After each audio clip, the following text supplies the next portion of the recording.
Hello students, इस question में बोला गया है कि physical independence of force is a consequence of first law of motion, second law of motion, third law of motion and all of this above. So first law of motion क्या बोलता है? First law of motion बोलता है कि अगर कोई भी बाहर से कोई फोर्स अप्लाई नहीं होता, F equals to 0, in case में जो बॉडी रेस्ट पे था वो रेस्ट पे ही रहेगा और जो बॉडी चल रहा था वो चलता ही रहेगा।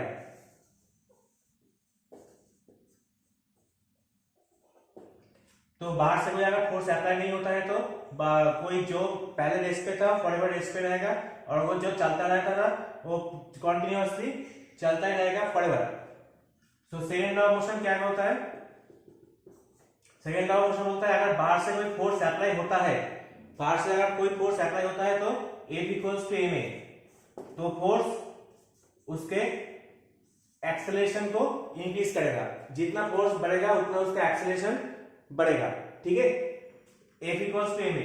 और थर्ड लॉ ऑफ मोशन बोलता है कि एवरी एक्शन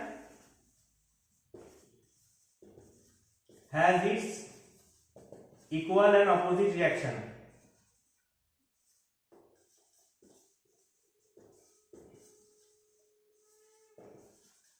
तो third law of motion action reaction force के बारे में बोलता है।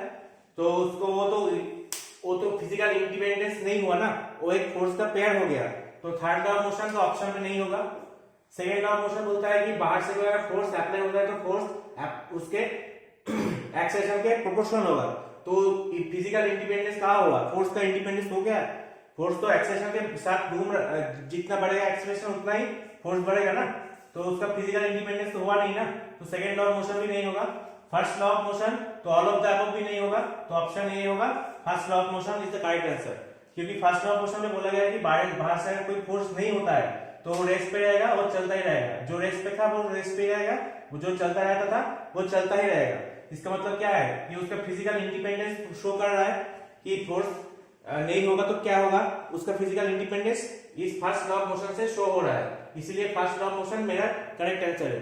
तो इस टाइप के क्वेश्चन को सॉल्व करने के लिए मेरे चैनल को सब्सक्राइब कीजिए। और कोई भी डाउट है तो मुझे कमेंट बॉक्स में जरूर शेयर करना।